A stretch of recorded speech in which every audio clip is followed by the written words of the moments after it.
Hey everyone, I'm Mariana and it's time for another monthly wrap-up. I am, as you can tell by the title of this video, combining my reading wrap-up with my movie wrap-up in one video this month, mainly because I haven't read that many books in May, and you'll see why. So I didn't feel like it was enough to make a separate reading wrap-up video, but also because I don't really have a lot of TV shows to talk about either. I actually haven't finished any, so this may be slightly longer than my regular wrap-ups, but I don't think it made sense to split it into two. I will leave some timestamps in the info box below, so if you want to skip around the video, you can do that.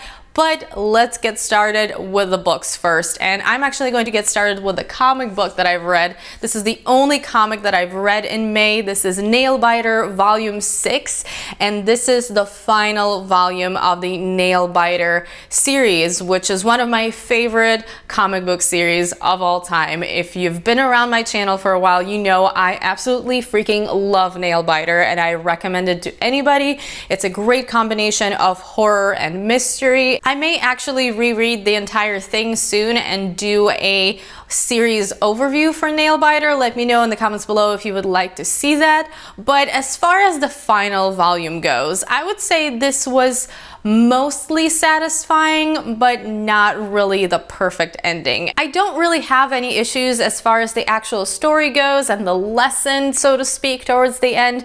I think all of that makes sense within the series. However, the way it was executed was just not as good as it could have been. A lot of it is just a huge info dump because they had a lot to reveal. The entire Nailbiter series has this vibe of mystery, and you don't really know what's going on. You don't know if there's something supernatural going on. You don't know if someone is just really messed up. And they explain every single thing in that volume, but that makes this less about Warren and more about revealing every single mystery, and they just didn't deal with that really well, so that was a little bit disappointing for me. And of course, Warren is just a character who I really love, so I really wanted more focus on him, and I'm just not ready to say goodbye to this series. But I think it was a somewhat satisfying ending, and I ended up giving this 3.5 out of 5 stars. On to the books. The first one that I finished in May was, of course, The Girls by Emma Cline. I talked about it a little bit in my April wrap-up because I started it at the end of April, and I'm sad to say that I didn't really improve my opinion. This book is about this 14-year-old girl who joins a cult that is loosely based on the Manson murders, and when you hear that, you kind of think this book is going to be very exciting and very twisted and interesting, and in reality it's just not the truth. It's a pretty typical coming-of-age story about this spoiled rich 14-year-old, and as far as the cult goes, it just didn't seem all that compelling. This entire novel, I kept wondering, why would all of these people follow the cult leader? Because he really didn't seem that charismatic or that manipulative. It's something that's implied, but it's never truly shown in the book, and I feel like this is a huge issue because I just feel like all of them followed him because they had nothing else to do. There were some things that I enjoyed about this book. I liked the setting, and there definitely were sections that were more interesting than the other sections, but a huge issue that I had was with the writing. The writing style is very, very specific, and you are either going to love it or you're going to hate it, and unfortunately I was in the hated camp, so that kind of really affected my enjoyment of the book as well. I ended up giving it 2.5 out of 5 stars because I think it does have some interesting things to say, but I just did not enjoy reading this, and I wouldn't really recommend this to anybody. Next up is the reason why I didn't read that many books in May, and that is Stephen King's It, this massive, massive novel, and I am very conflicted about this novel, which may be a little bit of an unpopular opinion, but That's how I felt about it. I thought that there were some really interesting parts, and when I was into this book, I was really into it. But then there were parts that were just really slow and dragged on, and in the end, didn't really need to be that detailed or didn't need to be in there at all to kind of affect the overall story. So when I wasn't into it, I was really getting annoyed and impatient. Now, It is a very memorable villain. He is definitely messed up, and Stephen King knows how to write some very disturbing scenes. I also loved the friendship moments in this book, but this book was just way too long. I don't think it needed to be over 1,100 pages, something like that. Also, some of the mythology, so to speak, and the history of it and how things worked and how things didn't work just went absolutely nuts towards the end, and I didn't really appreciate that. I thought it was way too far, way too much, all of it crammed at the very end. There were some things in there that I think were ridiculous. I don't want to spoil anything, but I'm pretty sure you know what I'm talking about if I'm talking about the scene, the chapter with all of the kids. Oh my god, why? I ended up rating this book 3 out of 5 because even though I enjoyed certain parts of it and I thought it was still good, it is so far from being my favorite Stephen King novel. It was too long and it went absolutely crazy, and there's a scene at the end that I can't deal with that. And the last book that I read in May was Harry Potter and the Half-Blood Prince, which of course was my favorite book of the month. I don't think anybody's surprised. I have never read the Harry Potter series, if you don't know, so this is my first time reading through those, and a lot of this is very interesting to me because I've only seen the movies once, so I don't really remember the details, and I'm definitely really enjoying the series. The third one, Harry Potter and the Prisoner of Azkaban, is still my favorite, but this one is easily one of the best. Not like the series has bad books. I am actually continuously impressed by the fact that these books are still really great to read even as an adult. This particular one, so much happens. A lot happens in other Harry Potter books, but this particular one, there's so much going on and so much is revealed, and there are a few really emotional moments in it. It was just great. I ended up giving it 4.5 out of 5, and I just couldn't wait to pick up the next one, so I have already started Harry Potter and the Deathly Hallows, and then I'm going to be sad because the series is going to be over. But yeah, definitely loved this one. Now, as far as TV shows go, as I mentioned earlier, I didn't finish any, so I don't really have any TV show reviewing to do for you today. I continued watching American Gods, but I did stop after episode 4. If you haven't seen my review and recap of that, I talk about that a little bit at the very end because I decided that I'm going to binge watch the second half of the season. So next week I'm going to just marathon episodes 5 through 8, and then I am going to do a review of the season for you, so look forward to that. But I am still enjoying it. I just thought it would be interesting to see how the show plays out on a binge watch rather than watching it episode to episode. And the other show that I'm watching is Sense8 season 2. I really enjoyed season 1 and I was really looking forward to season 2, even though I didn't really love the Christmas special. But I am definitely loving season 2, and I am so sad the show is done after that. There will be no season 3 because I'm actually liking season 2 more than season 1, I think. But once again, I will finish the show. I think I have 3 episodes left, and I will do a full review of season 2, so look forward to that in the near future. As for the movies, let's go through my Letterboxd as we usually do, and if you don't follow me on Letterboxd, you definitely should. I am Impression Blend on there, and the month of May had a bit of a rocky start because the first movie I watched was Pandorum, and as you can tell, I rated it 2 out of 5.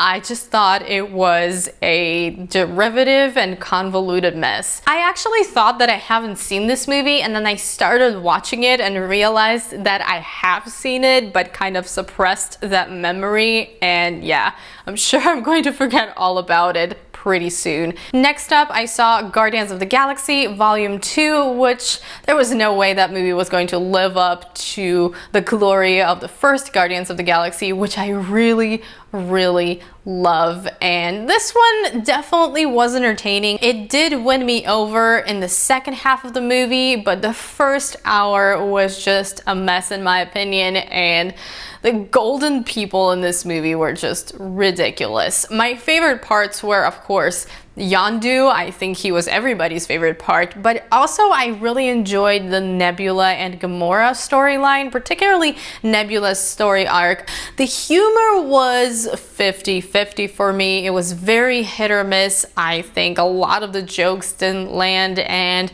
there was a big portion of the jokes that was clearly aimed at children, which, you know, if that's your kind of humor, that's fine. There's nothing wrong with that. It's just not my kind of humor. So I was not really into it half the time, and I kind of felt that way about the story too.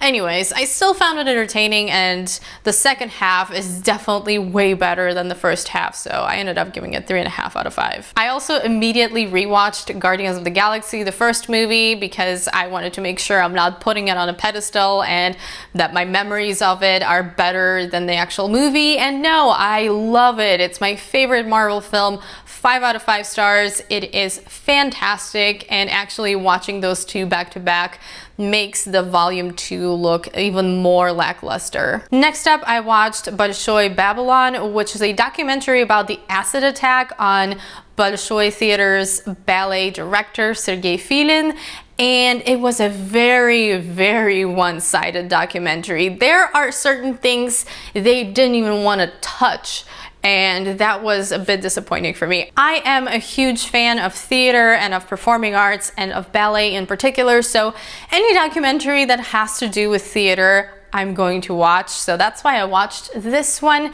But a lot of missed opportunities here, and if you are a big fan of documentaries like this, I wouldn't necessarily recommend it, or rather I would recommend watching it and then doing a lot more research, because there is a lot more ground to cover there and they don't even bother. Ended up giving it 3 out of 5. Not that great, but it did make me do research, which I guess is a good thing. Another documentary that I watched was All Things Must Pass. This was about Tower Records and pretty much the evolution of Tower Records from beginning to end. It was interesting. It's nothing really mind-blowing, but it was definitely an interesting documentary to watch. So I would recommend it if you are interested in the music business and music stores and all of that. Then, and this one is going to be very ambiguous to most people, I watched a Russian classic from the 70s, and it's called Office Romance, or in Russian, Служебный роман. I don't know how well this translates into English. I don't know how well the story carries over from the 70s to present day. If you are not familiar with the setting,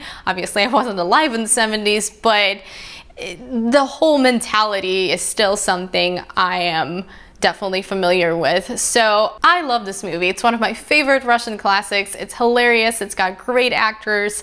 It is heartfelt, and it has an epic makeover. Then for something completely different, I watched All the Boys Love Mandy Lane. I don't know why I watched this. I haven't heard really anything really exciting about this movie, but it wasn't my cue, and I thought it was pretty average. It was an average teen slasher, and that's kind of all I have to say about that.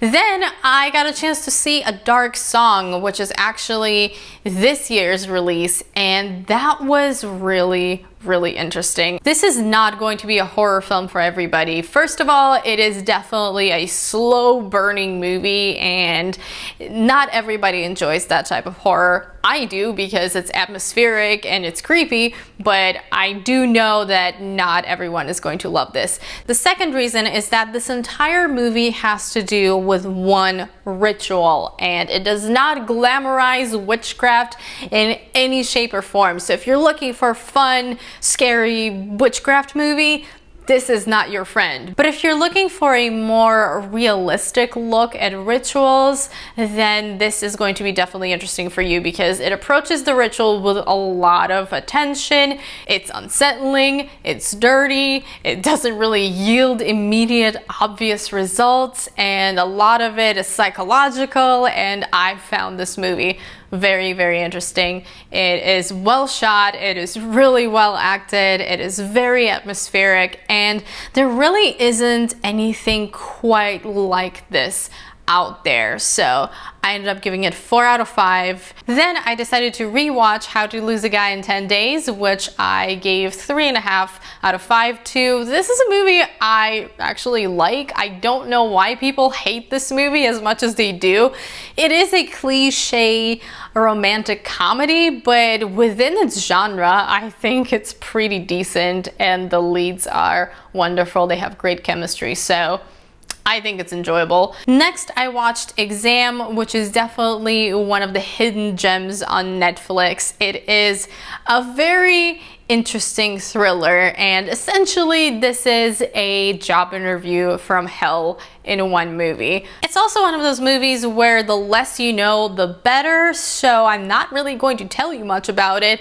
I do have to say my major criticism had to do with some of the acting, which was definitely subpar, and the ending was just not satisfying for me. Next, I went to see Alien Covenant, which I actually intended to do a discussion video on, but just never got around to doing it. If you want me to do it, or if you want me to compare it to Prometheus or something like that, let me know in the comments below. But essentially, when I saw this movie, I actually rated it 4 out of 5 stars. But then thought about it and I had to lower my rating because this movie kind of falls apart the more you think about it. It's not one of those movies that the more you think about it, the better it gets. It's the opposite.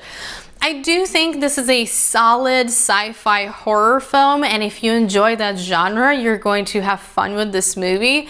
Also, if you like Michael Fassbender, you're going to really enjoy this movie because he is easily the best part. However, this movie does have its problems. It has disposable characters and kind of everything you would expect from it just from watching the trailers. If you've seen the trailers, you have a very good idea of what this movie is like. I really dug the ending though. I thought the ending was my kind of ending, but I know some people had issue with the ending, and it was very predictable in my opinion. So kind of a mixed bag for me. As a fan of sci-fi horror, I definitely really enjoyed the movie, but its problems are making me rate it 3.5 out of 5. After that, I finally watched Dear Zachary, which is a documentary a lot of people have recommended to me. And this is another one of those that the less you know about it, the better. So once again, I'm not going to tell you anything about what happens. I just want you to watch it because if you haven't seen it,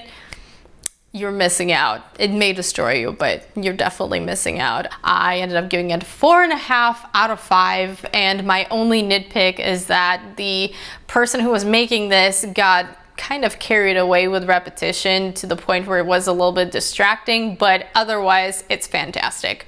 Then I watched Spring, and I knew absolutely zero about this movie going into it. I just thought the genre combination, a horror or romance, sounded like an interesting concept, so I watched it and I was so pleasantly surprised by it. It was beautiful, it was mysterious, it was artistic, it was creepy, it was definitely a romantic journey, and I think it's a pretty fascinating take on a modern fairy tale, so I would definitely recommend this one. Then I decided to watch Pride and Prejudice and Zombies, more or less to find out if it's as bad as people say it is, and yeah, it's as bad as people say it is. 2 out of 5, don't watch it.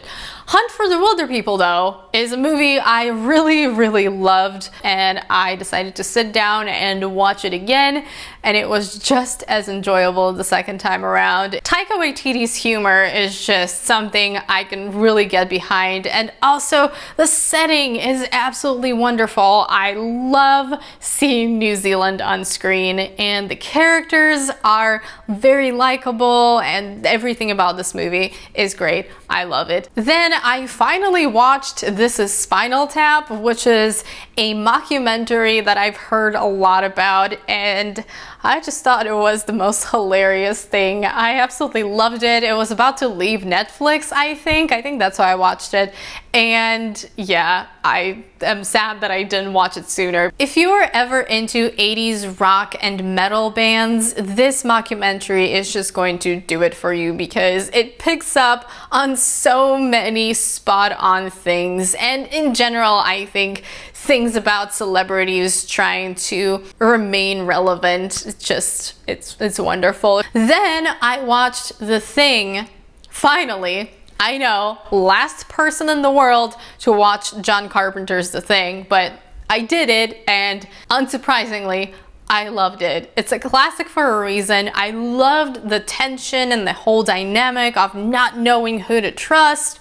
The visual effects are great. I don't think I need to talk about that because everybody knows The Thing has fantastic practical effects that hold up really, really well to this day. They just look beautiful, and by beautiful I mean gross and scary. But yeah, if you're like me and you've put off watching The Thing for years, you should stop that and watch this masterpiece because it's great. Then I watched the remake slash prequel to The Thing. It's both. And I was not impressed. It has a great cast, which I feel like is kind of a waste in this movie. Not the worst remake you'll ever see, but it's not the best either. It was pretty average.